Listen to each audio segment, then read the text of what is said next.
Welcome to honey mummy kitchen. మా lunch చూడండి. అసలు మేము ఆల్రెడీ భోజనాలు చేస్తున్నామండి. చూడండి మా ప్లేటు. ఎందుకంటే కర్రీ గురించి చెప్పాలి అని మళ్ళీ వీడియో తీయమని చెప్పా. వేడివేడిగా వైట్ రైస్,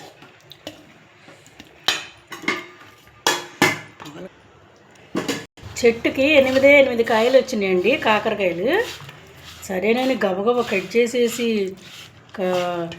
వేపేసేసి పౌడర్ వేసేసానండి. అసలు కాకరకాయ కారం అసలు ఎంత బాగుందో టేస్ట్ చూశాక పిల్లల్ని వీడియో తీయమని చెప్పానండి. ఇది మన ఛానల్లో ఉంది, ఆల్రెడీ 2 సార్లు పెట్టినట్టున్నానండి.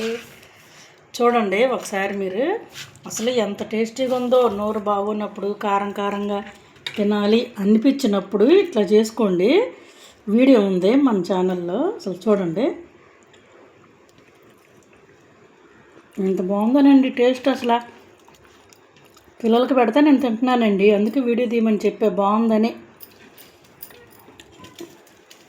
చూడండి ఇవాళ స్వీట్ చేశాను, సేమియా ఖీర్ అని యూట్యూబ్లో చూస్తున్నానండి. గబక్కన గుర్తొచ్చింది, ఇప్పుడే చేసా. బాగానే ఉంది. పొట్టి సేమియాలే, సగ్గుబియ్యమేలా సేమియా, పాలు బెల్లం ఇంకంతే, యాలకులు దంచేసా. అసలు ఎంత బాగుందోనండి ఇది కూడా. ఇంతేనండి మా లంచ్ ఇవాళ. నా ఛానల్ని లైక్ చేయండి, షేర్ చేయండి, సబ్స్క్రైబ్ చేయండి. ఇలాంటి రెసిపీస్ కోసం సబ్స్క్రైబ్ చేయండి. సరేనండి, ఉంటామండి, బాయ్. మా కాకరకాయ కారం మాత్రం ఇవాళ అద్దరిపోయిందండి.